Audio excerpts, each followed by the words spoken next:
जय सिया राम जय जय सिया राम जय सिया राम जय जय सिया राम। और करे अपराधो को और पाओ फल भोगो अति विचित्र भगवंत गति को जग जानै जोगु।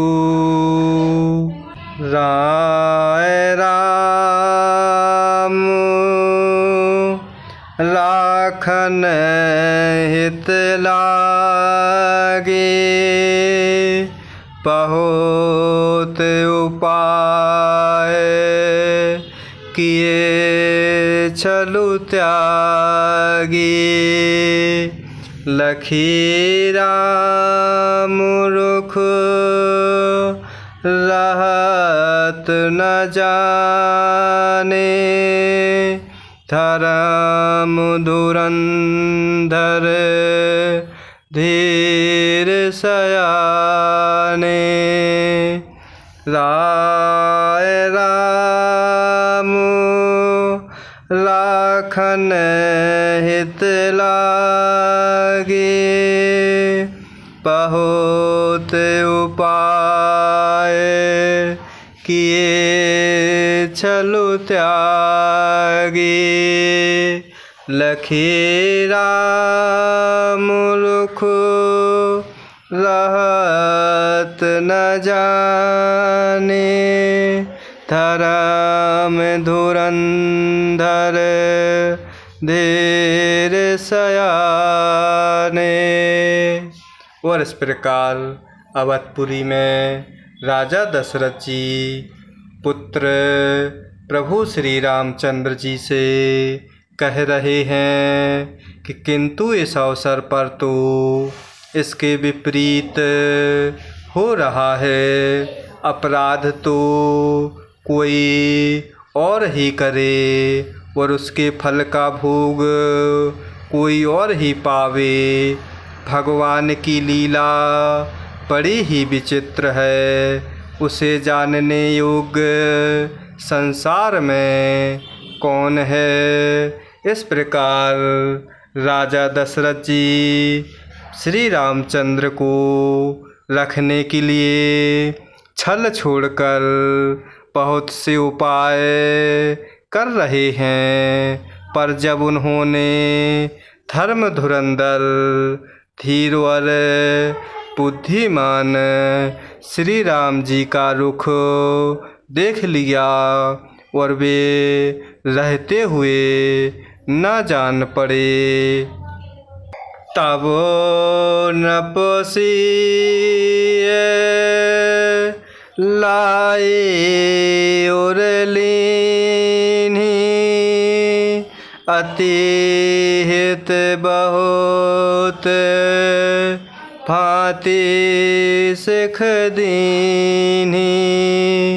कहे बन के दुख दुसह सुनाए सासु ससुर पितु सुख समुझाए। तब नृपसी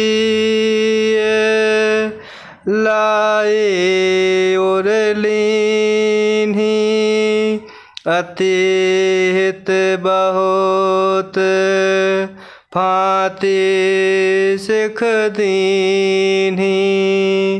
कहे बन के दुख दुसह सुनाए सासु ससुर पितु सुख समुझाए। तब इस प्रकार राजा दशरथ जी सीता जी को बड़े ही प्रेम से समझाते हुए हृदय से लगाते हैं और प्रेम पूर्वक शिक्षा दे रहे हैं कि वन के दुसहे दुख नाना प्रकार से कहकर सुनाए। फिर सास ससुर और पिता के पास रहने के सुखों को समझाते हैं। सिए मनुराम चरण अनुरागा, घरो न सुगम बनु विषम न लागा। और सब ही सिए समुझाए,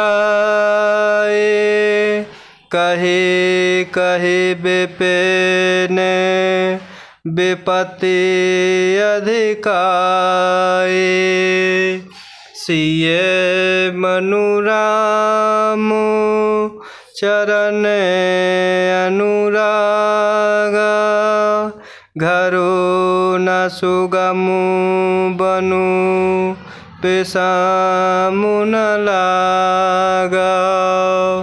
और सब ही सिए समुझाए,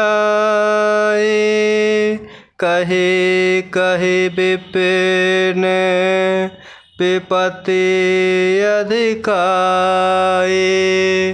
और इस प्रकार राजा दशरथ जी सीता जी को बड़े ही प्रेम भरे भावों में शिक्षा दे रहे हैं और वन के नाना प्रकार के दुखों को कहकर सुनाते हैं। परंतु सीता जी का मन प्रभु श्री रामचंद्र जी के चरणों में अनुरक्त होता है, इसलिए उन्हें घर अच्छा नहीं लगता और ना वन भयानक लगता। फिर सब लोगों ने वन में विपत्तियों की अधिकता को बताकर सीता जी को समझाते हैं। सचिव नारी गुर नारी सयानी, सहित स्नेह कहि मृदुबानी। तुम कहूँ तो ना दीन बनवासु, करहु जो कहे ससुर गुर सासु। सचिव नारी गुर नारी सयानी, सहित स्नेह कहि मृदुबानी। तुम कहूँ तो ना दीन बनवासु, करहु जो कहे ससुर गुर सासु। और इस प्रकार अवधपुर में सब लोग सीता जी को वन की विपत्तियों की अधिकता बताते हुए समझा रहे हैं। इधर मंत्री सुमंत्री जी की पत्नी और गुरु वशिष्ठ जी की स्त्री अरुंधति जी तथा और भी चतुर स्त्रियां स्नेह के साथ कोमल वाणी से समझाते हुए कह रही हैं कि तुमको तो राजा दशरथ जी ने वनवास दिया नहीं है, इसलिए जो ससुर गुरु और सास कहें तुम तो वही करो। सिख शीतलित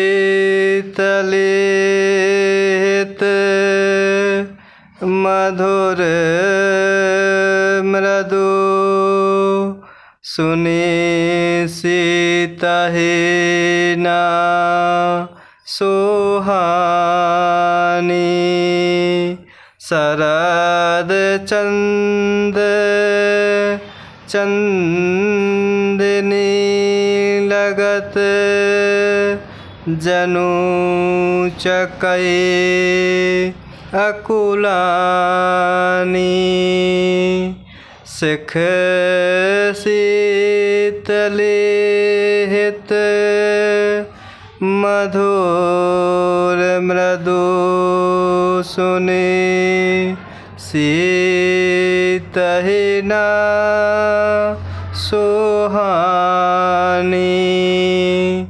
शरद चंद चंदनी लगत जनु चकई अकुलानी।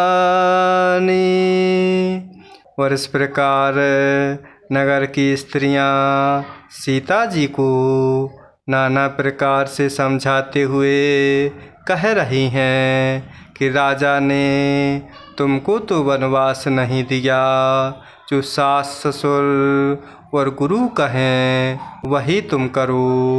इस प्रकार यह शीतल हितकारी मधुर और कोमल सीख सुनने पर सीता जी को अच्छी नहीं लगती, अर्थात वे इस प्रकार व्याकुल हो जाती हैं मानो शरद ऋतु के चंद्रमा की चांदनी लगते ही चकई व्याकुल हो उठती हो। जय सिया राम, जय जय सिया राम, जय सिया राम, जय जय सिया राम, जय सिया राम।